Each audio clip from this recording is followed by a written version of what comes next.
this is very surreal for me to be sitting opposite you and having a conversation, because it's a time capsule. It's like I'm transported back to age 16, 17, 18, when I used to be an anchor. So this might actually become suddenly an interview where I'm asking you questions. A very young anchor.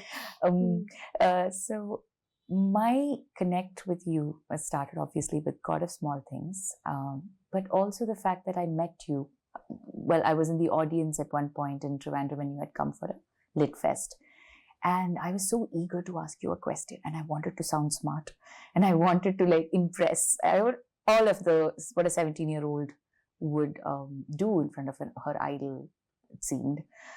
And I asked you that one question, which I have time and time again seen everybody ask you, and you've answered the same answer that you gave me that day. Is, how are you so brave? And I remember you gave me the answer, and I had no idea what to make of it, because I was 17 and I didn't understand the depth of what your answer was. But now, sitting at age 36, when everybody's asking you that, yeah, very true. I am I can actually grasp. At least I've started grasping the reality of what that answer is, and which is, it's nothing to do with bravery. It is not bravery. Whether you have hope in, as you've said, hope in changing things or no, that is pointless. You do the work. As a human, you show up. So I have to first thank you, because everything that I am, some total of many things, you have a big part to play in how I have just not stopped showing up.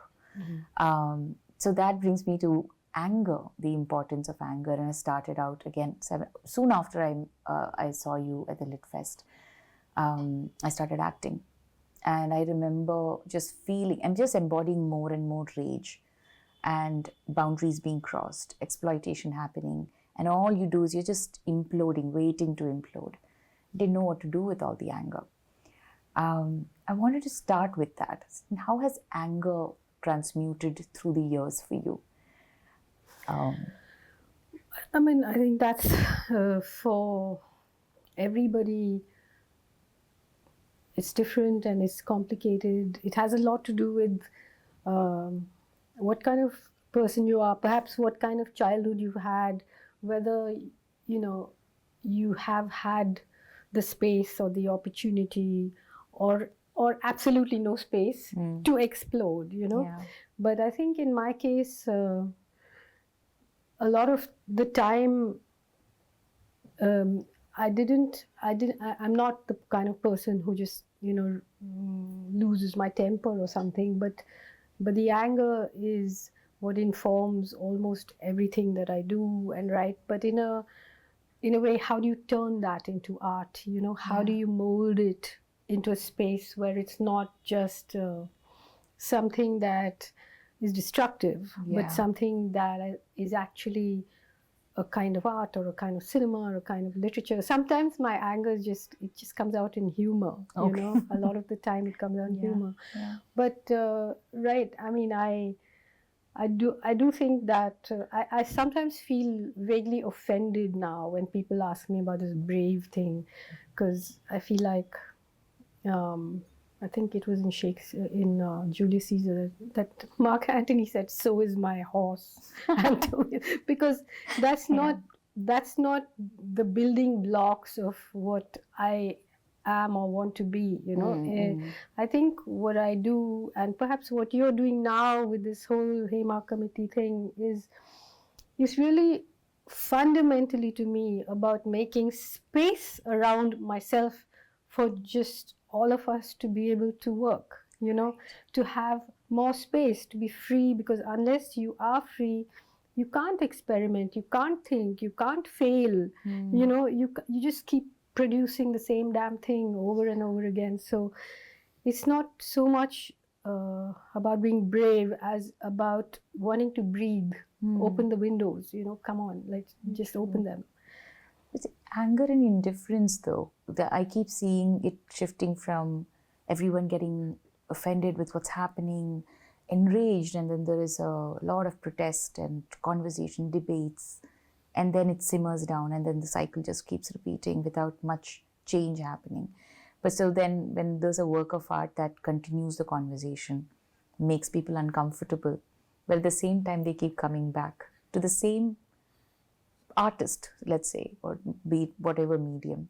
That I think is an amazing power to have built over a period of time, which again, I think in one of your interviews, again, the question was that you're everyone's favorite writer, and the relationship with you as a critique is something that everybody, they're uncomfortable, obviously, and one must not seek comfort when we are trying to grow. Has it ever been a challenge at all in trying to put your work out there? Like in terms of the space you were planning to create, like you just said, the right to fail. Yeah. Has it been a challenge? I don't think, I think one of the things that really bothers me these days is that with this increased freedom that people have, even women, young women, actors, whatever, there's also a sucking away of a certain kind of oxygen, because everything is becoming like, how many followers do you have, or how successful are you? And there is so much that I have done. For example, when I finished, when The God of Small Things was published and whatever, won the Booker, and it had every kind of comment going on, but my first reaction was to step back, because I was so frightened of this. It's a kind of fame can be a kind of humiliation, actually. Like, it can be, now everyone wants to see you perform the same thing, the son of the God of Small Things and the God of Small Things 2, and you can't experiment, you can't change.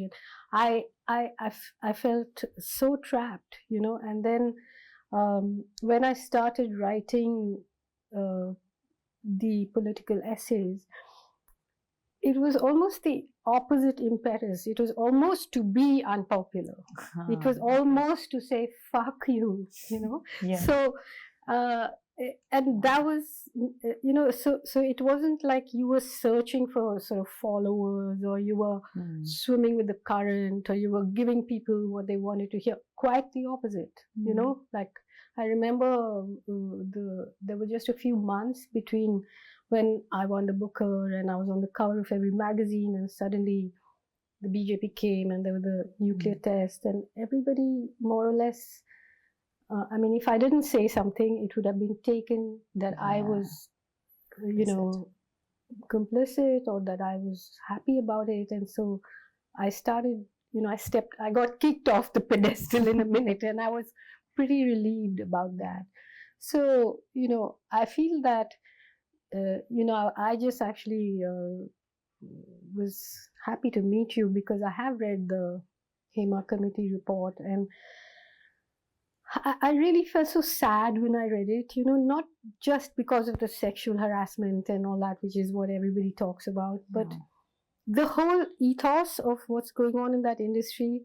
It was so sordid and so small-minded, and these are supposed to be the artists and the people who are at the cutting edge of what's going on, and instead all the rhetoric of progressive Kerala and workers' rights and women and leftism, everything is just ground down to some filthy, sordid little paste. Absolutely. And then I think, what is the art that's going to come out of that? Forgetting about, saying, forget about the fact that they don't want to sign contracts, they want to sexual favors from women, and the way they're treating people who are less important than themselves. The fact that even up to now, I see that everyone is skirting around it. Everyone says there are a few people who control it, but nobody will name names. And it's so sad that there is so much terror in that beautiful place. Exactly. It's so sad, and it's so sordid is the word that comes to mind. And thank you for giving me that word. I was trying to. I wonder what you think. If these are the kind of values, and this is the kind of control that these few people have, what does I mean, we know legally and criminally and all that, but what does it do to art? I mean, what does it do to the films that are being made, the scripts that are being written, the roles that are being given? What would you say? I think it had gotten stale in its foundation so long ago, even before I started acting. But there was this performative nature to everything. They'd say things like, "Oh, we are a family," and that's just the beginning. That's the tip of the iceberg. To the extent that about 17 years later, when someone says that to me, I can say, "No, I have a family. You're my colleague. Let me now get to the basics and let's do some definitions." Because that has been used as a weapon to exploit over and over and over again. So the fact that for 17 years, I had normalized this too. And the process they applied is to make sure women never share notes.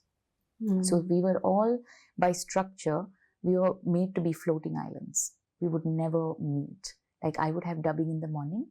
I'll have another female actor in the film, but they'd keep it in the evening. So we will not even have crossed path. There was no avenue where we would be sitting together and discussing art. Associations will have grand events where we'll be told what to wear, how to wear it, come, all for the benefit of everyone looking very Malayali and good girls. Yeah.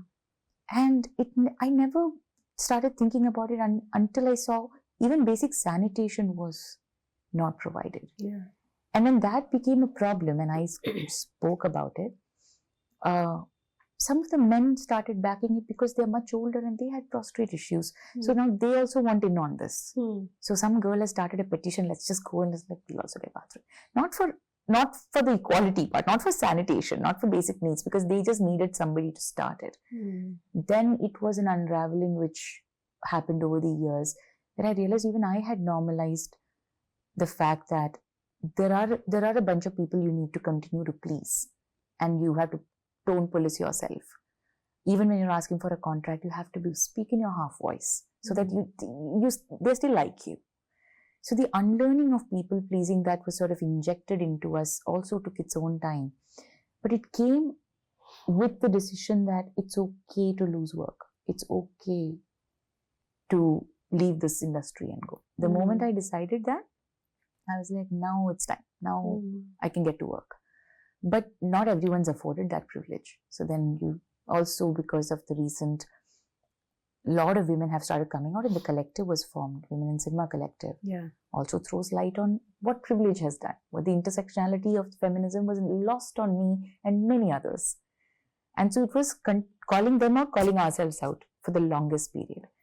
But I do feel it is very sad, and sordid is the best word. I'm going to use it because I've been feeling, what is this feeling? I didn't have the word. But I also feel now no one can go back to, they can't put a facade back on. They can't fool people. The public know too much. There's too much of expose that has happened. What will come of the art is what I hope it will be very confusing for a while. Because clarity is what we seek, but unless and until we continue to make art. But are there younger people, I mean, younger men and women who, I mean, now I know that you're talking about a set of old men who pretend to be young, who are controlling everything and acting in everything, and obviously their currency is the popular love and whatever adulation. So the adulation, but isn't there a younger generation of men?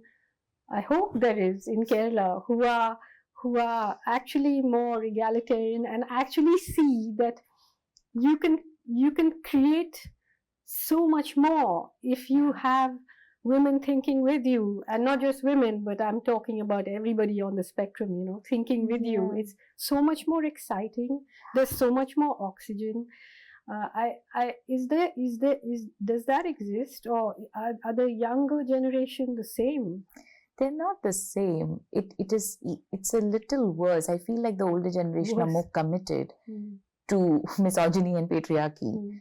The laziness of the younger generation is what bothers me. They are the fence sitters whose conscience needs to be pricked and skinned, is what I feel. because they can see now very clearly. And there are also people whom I can see, even just in the society in general, but also in the industry, who are a little pissed off that they are not getting the benefits that their previous generation got.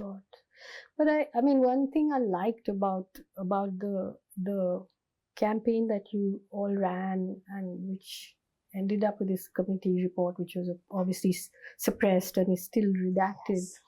But because, you know, when the Me Too movement happened, and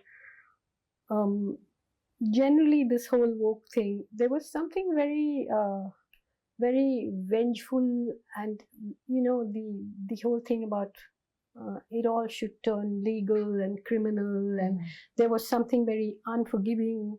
There was, you know, instead of opening windows, it was closing, it was pointing, it was, you know, blaming, which all these things do need to be done. But at the end of the day, the point is, how do you change things? How do you move forward together? Because nobody can do anything on their own, you know? Absolutely.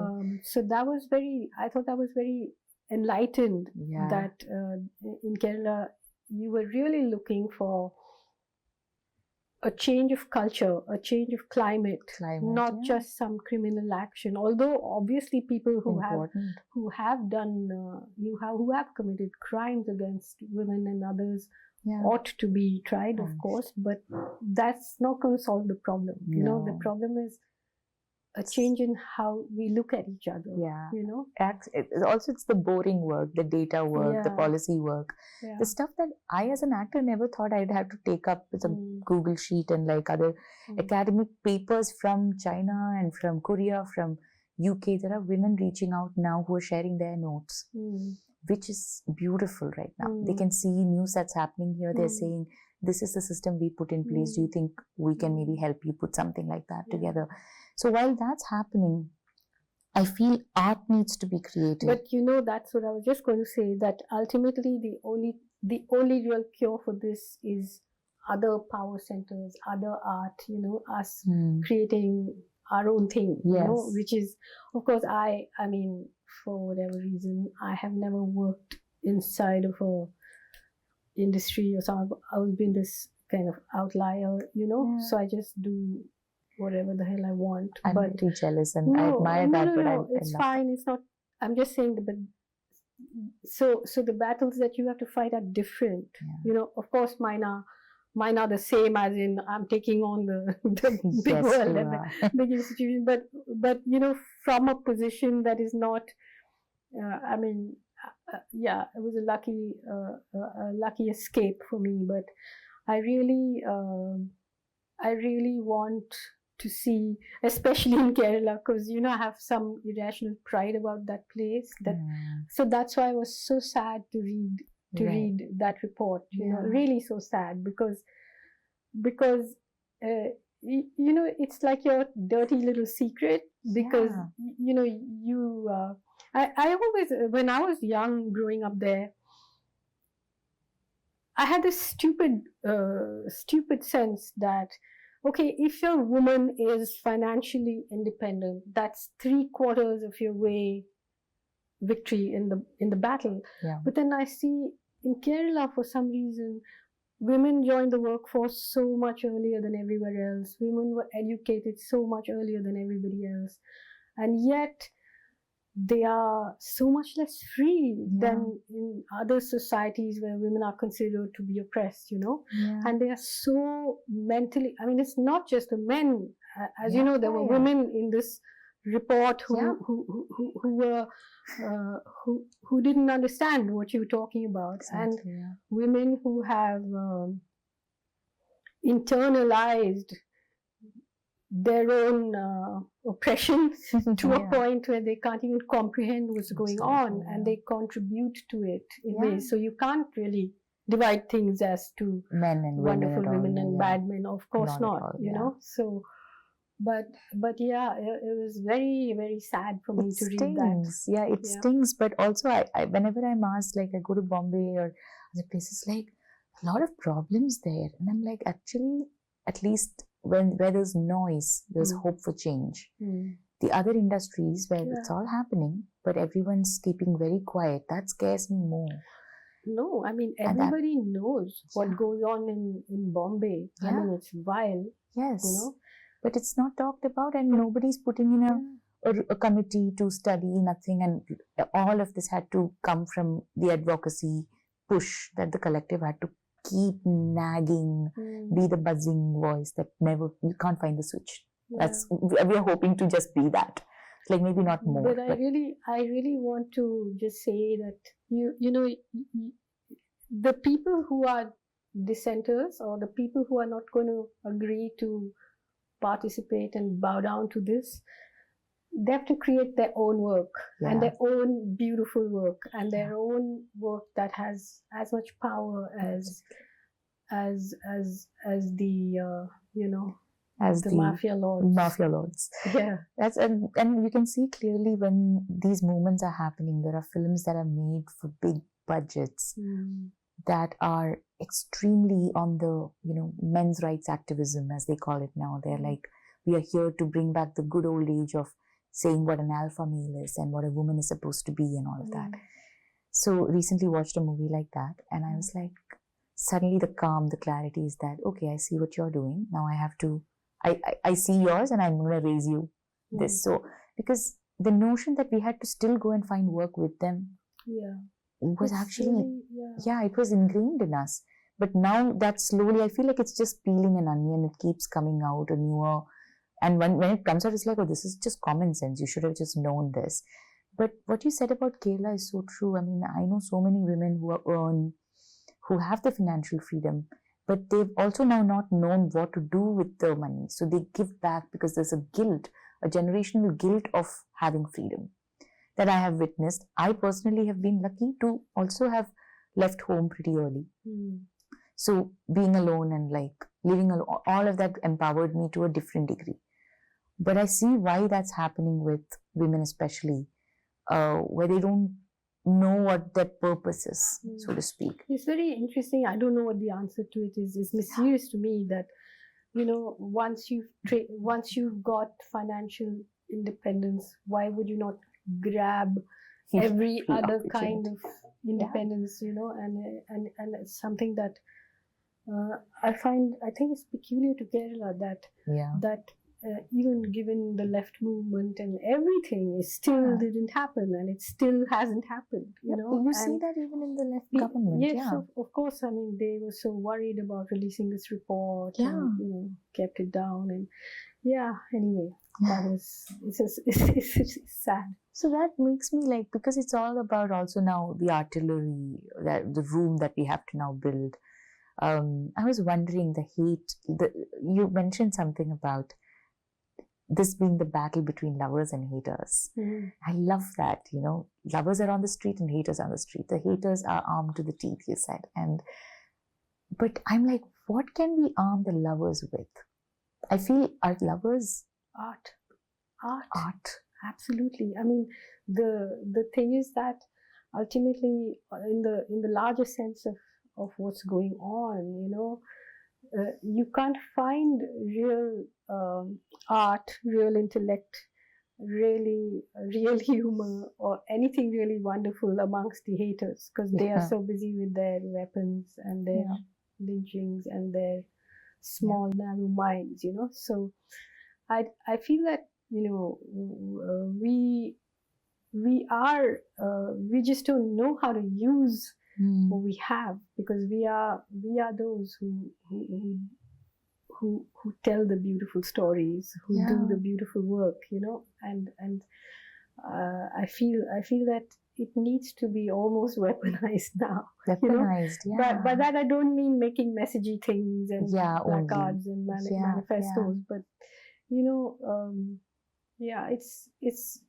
But that's why I keep coming back to the fact that when that whole arena is so sordid, what kind of, and when you know that, you know, literature, cinema, music, this is what actually creates the values in society, then how are those values going to be if it's generated from this solid foundation? Yeah.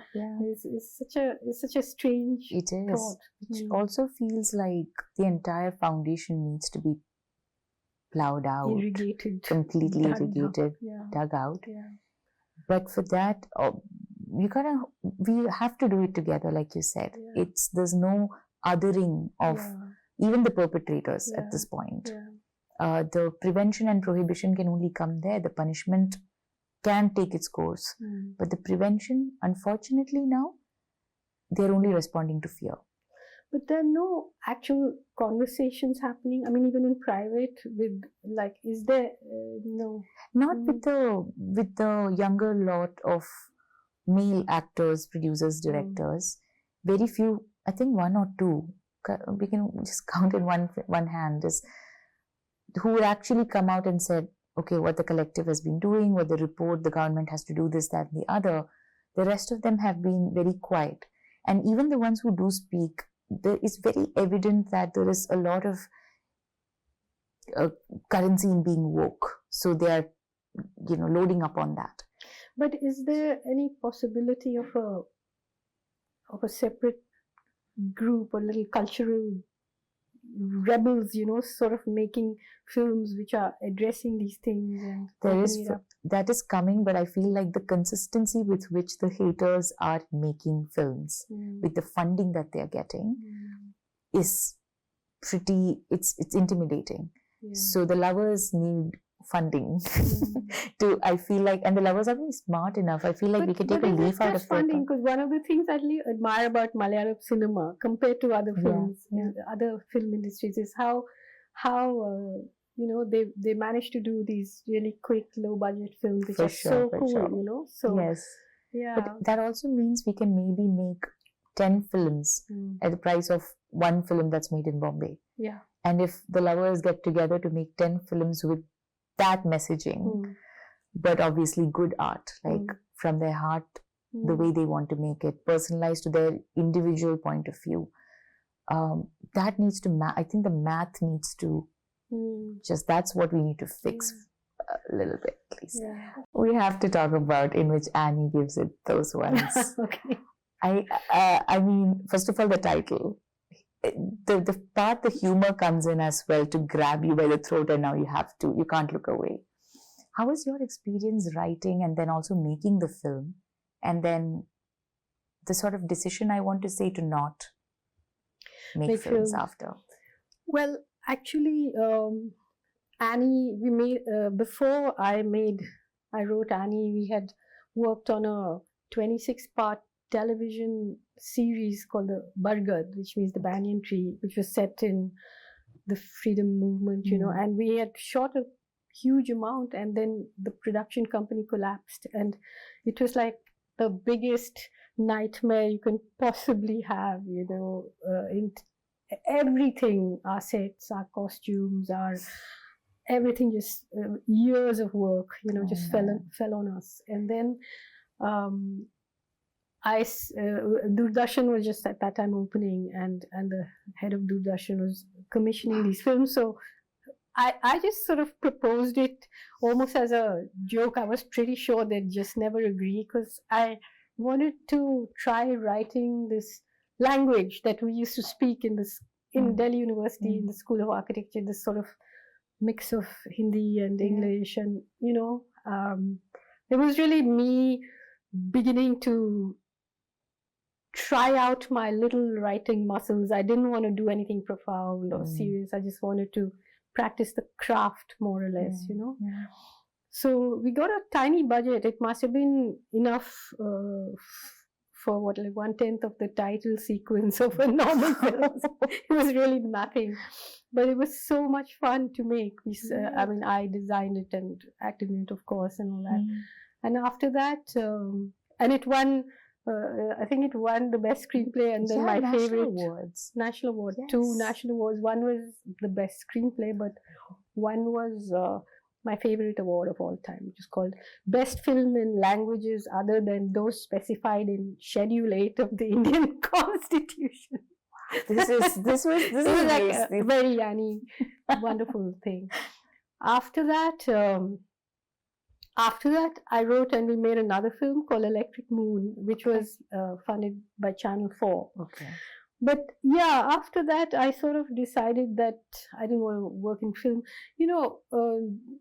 because my falling into film was accidental. It wasn't as though this was some dream that I had or anything. It was just literally like a movie in itself. I was, a runaway from home, and I used to go every day to office on this cycle, and I met Pradeep because his wife used to work in the same office, and he saw me and literally like, will you act in my movie? And I was like, no, I don't.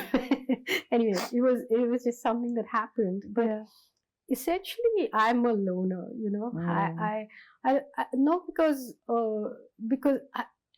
can you imagine me surviving in the Malayalam film industry for about 16 seconds maybe before I pulled off someone's dhoti or something, mundu. Absolutely. I couldn't have done it. No, I didn't wish it upon you. I love that you have your solitude. So I'm a loner, and I just both. I mean, after I did Electric Moon and so on, it was because it was funded by Channel 4. So even the script fee, just paid in pounds, was enough to give me a little time to write The God of Small Things. And so it was. I just couldn't function as a person who worked. It's beautiful to work together, but I just not built that way.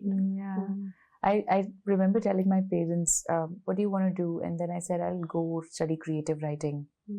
This is before I decided acting was going to be the profession I'll pursue.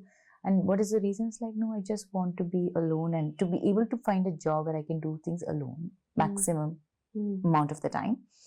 Of course, that never really materialized, at least not yet. So it's not. I mean, I've just been extremely lucky, So you've also made very, very good use of it. There is a particular debate that has gone on, and I know this has been asked to you before, but in the context of the Hema committee report and everything, I wanted to pick your brain on the art versus artist debate, which has gone on. And generally, for me, it is when somebody watches my film and they don't like it. They tell me, I don't feel anything. I'm like, it's your right to not like it. You're consuming it, so you have a relationship with the art, so I understand. I don't get hurt or anything because I'm like, I have my relationship with the art too. That nobody can strip away. I gave it my all, and that's mine in a different way.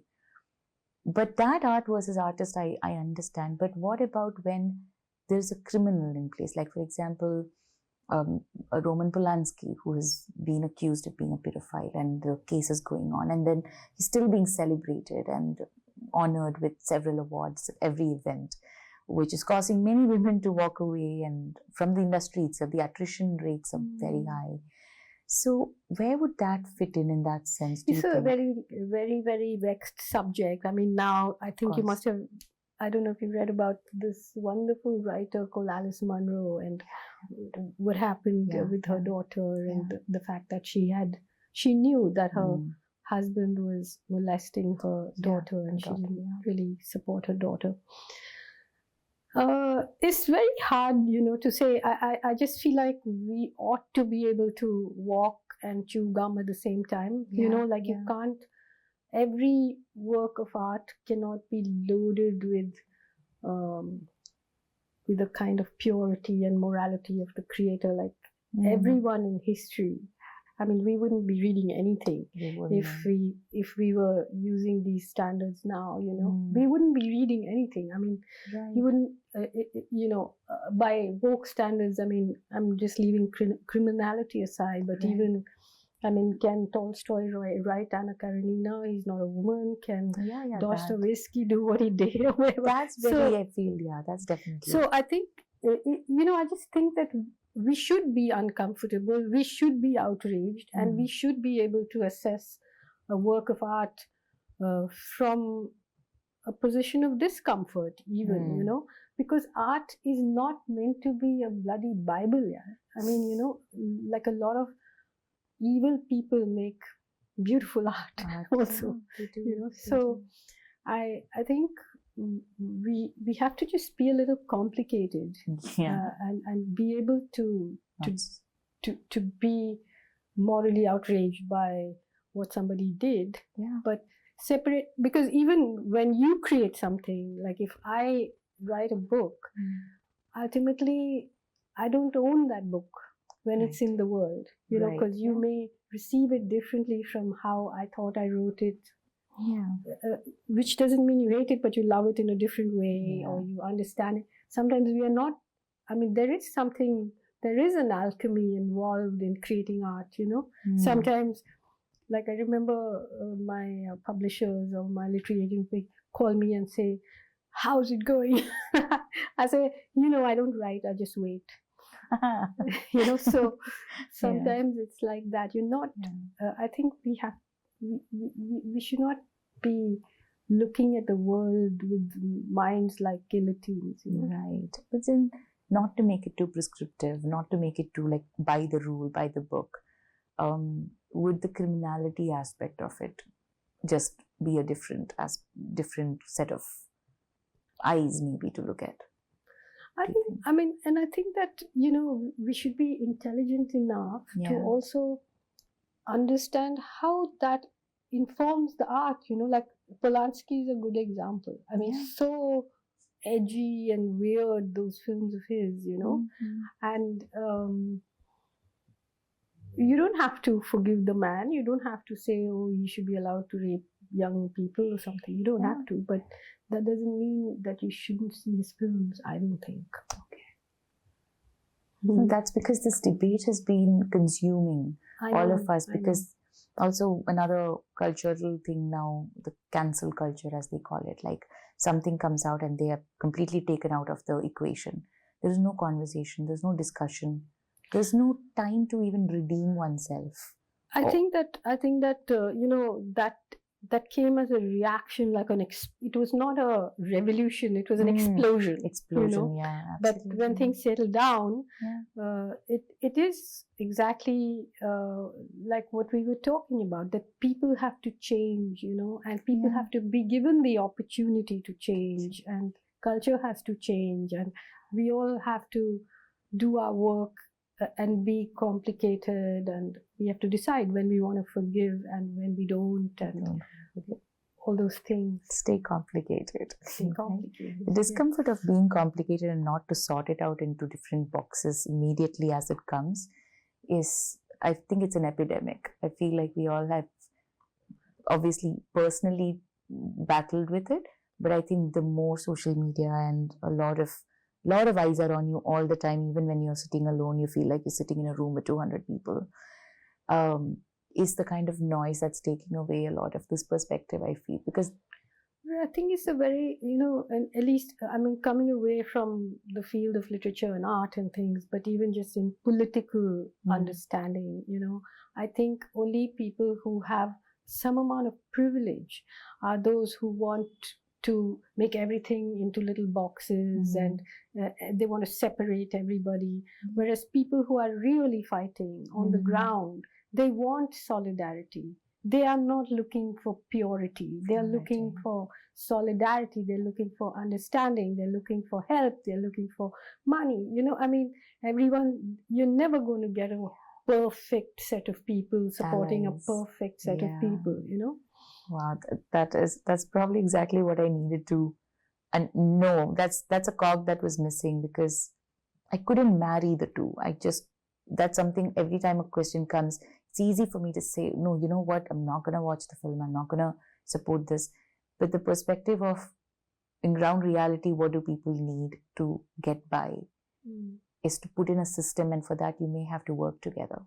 And then your discomfort cannot be informed by your privilege, and you take care of it by all of us are imperfect, you know, all of us are searching for something, and I don't think being unforgiving and judgmental and, you know, corny almost to that extent helps anything, you know. Thank you.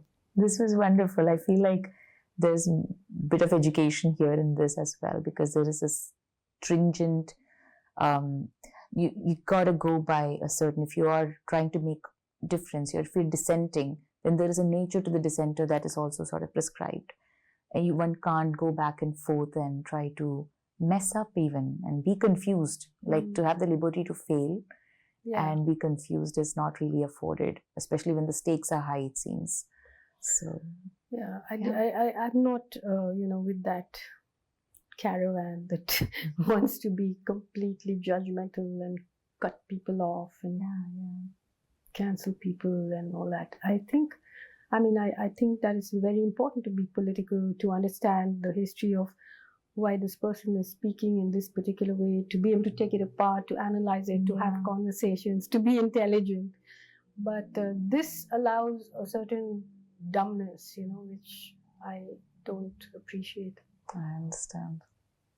It was lovely talking to you. Thanks, Parvathy. Lovely talking to you too. Thank you. And good luck in the industry to which I don't belong, fortunately. Fortunately, we need you outside of the industry to continue taking inspiration from. But like I said, when I started saying, a lot of me that is still being discovered by me has come from watching you. So thank you. Be careful though. I'm not a good leader. I don't want to be, I don't want to be good. And that's another thing I wanted to just say. I may make you lose your way. I love that. I think finding your way has been overrated, and being good has been overrated. And also the fact that if you just pluck away the word leader, it's so much more easy to breathe. Yeah. And that I've also heard you say. So I wouldn't ever attribute that onto you and like it feels like a weight, but in just witnessing you exist as you choose to exist gives me a lot of I hope that happens to you too. Thank you so much. Is that a cut?